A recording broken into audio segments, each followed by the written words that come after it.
Hello and welcome back to my channel. If you are new here, I am Disco Kitty the Crappy Crafter. Today we're going to play with resin. We'll play with this mold. I don't know if we've played with this mold before. I think it's technically been in one of my videos, but I don't think we ever actually did anything with it. So we're going to try two things today with this mold at the same time. So it's going to be a wonderfully layered effect, I hope. So let's get right into it. Okay, let's get some resin mixed up. I'm using Let's Resin 2-part 1-to-1 resin, a 24-hour demold resin. Not making too terribly much, just 30 milliliters? No, 40 milliliters. And, yeah, wait, was it? No, I don't even remember anymore. Anyway, we're gonna cut up some of this film. This is iridescent, not holographic.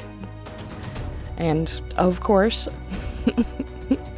I'm gonna have some issues with this stuff later because or right now, actually, because I wanted it to be flat. I didn't want to do the crinkle thing. I just wanted to have nice flat pieces in there.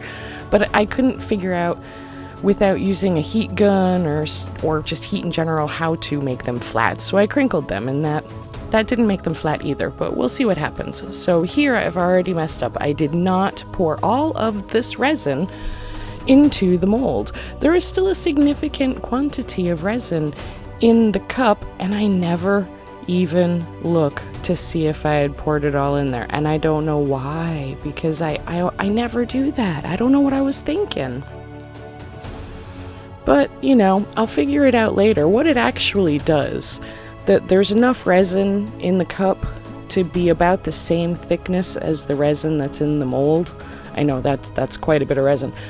And what it will do, it will give us a great control to see how well the cooker actually cooks, because we'll be able to the same resin, part of it will be cooked and part of it won't, and we'll really be able to see what happens.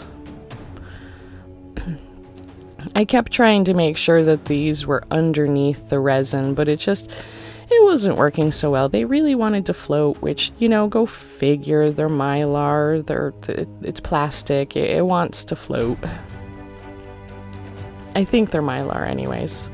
It's the stuff you use to wrap wine bottles with, and here we are with the second layer. Now the second layer is the fun layer. We're gonna spread it out. This is going to be the fun stuff. We're going to get some cling film. You know, the stuff that you put on your leftovers. The thinnest stuff you can find. And then we're going to wrinkle it. We'll chase out some of the bubbles. I didn't chase out all of the bubbles, which is unfortunate. There's still a couple in there. I should have put it on a slightly differently. I should have started with the center and kind of laid it, or with one edge and kind of draped it across. But I just plopped it on and copped a whole bunch of bubbles. But you need to try this. It feels so interesting. It's all gooey and nice, and it's fun to play with. And just look at those wrinkles. It looks like, well, it's very rumpled, and I did get the plastic caught in a couple of places, one place in particular, which I think messes up the whole mold later, but I'm not really sure what happened. Not sure what happened here. And yeah, spoilers, I ruined this mold. Go figure, that's my job, that's what I do. I ruin molds. But this comes out super cute. And luckily, I don't know where I got this mold. Oh no, this mold came from a Sophie and Toffee kit, I think.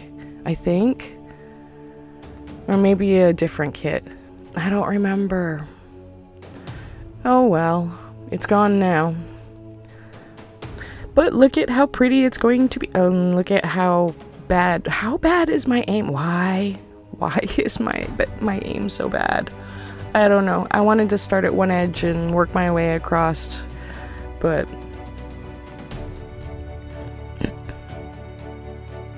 so yeah, I'm pretty sure the first two layers were 30 each. This one is 60, I think. I'm pretty sure.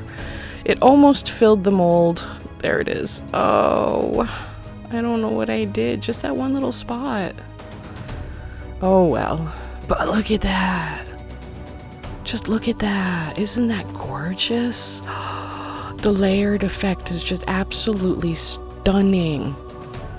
The Mylar looks ghostly because of its transparency. You can't really see the Mylar, but you can see the colors.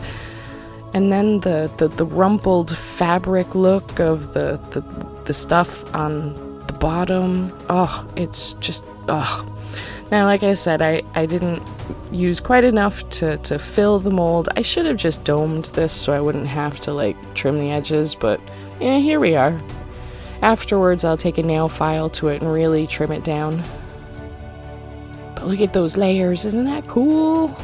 Look at that. That's so cool. I love it. It worked really well. I need to do more stuff like this.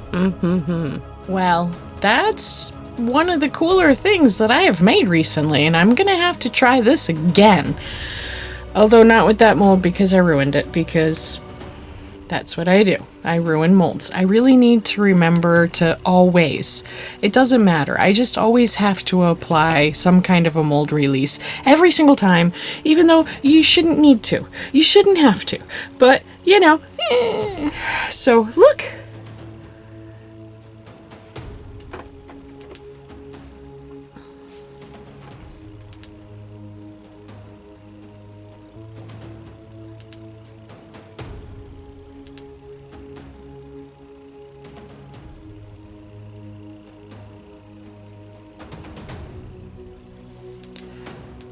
How cool did that come out? That came out so cool, and it was all stuff that I already had. I had the pigment powders, I had the foil. Oh, there's a big bubble right there. Look at that big void. I don't even know how that got there. That's funny. Oh well, that's okay. Nothing a little UV resin can't fix. Anyways, so yeah, this is super cool. I'm loving it. There's so many layers and depth, and it just looks so cool. You know, the film looks ghostly because it's transparent, and then the powder looks like rumpled cloth. Oh, it's just so cool. It's just so cool. I need to make more of those. All right, well, that's it for this week. I guess we'll see you next week. So until then, stay safe.